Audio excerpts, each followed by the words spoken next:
السلام علیکم، میں نمراز شہاب اور آپ دیکھ رہے ہیں فلائی نیوز۔ گولی مار کے رہائشی غلام حیدر کے ساتھ بہت بڑا سانحہ ہوا ہے۔ ایک ڈاکٹر کی غفلت اور ادارے کی غفلت کی وجہ سے وہ اپنی بینائی کھو بیٹھے۔ گولی مار کے رہائشی غلام حیدر، جس کے 4 بیٹے ہیں اور گھر کا کمانے والا بھی ایک ہے، اس کے ساتھ بہت بڑا سانحہ ہوا۔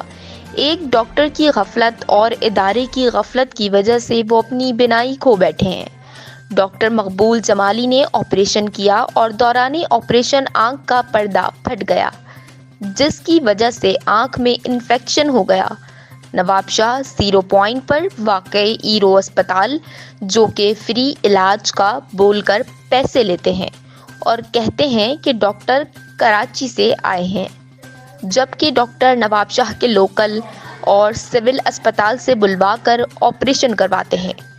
انفیکشن اس قدر بڑھ گیا ہے کہ اب آنکھ نکالنے کی نوبت آ گئی ہے اور ہمیں کراچی بھیجا اور ہم بھی اپنے ہی خرچے پر گئے، اور اب ہمیں کہتے ہیں کہ جو کر سکتے تھے وہ کر لیا، ہمیں انصاف چاہیے، آنکھ واپس چاہیے، ڈاکٹر مقبول جمالی کی یا ادارے میں سے کوئی بھی دے۔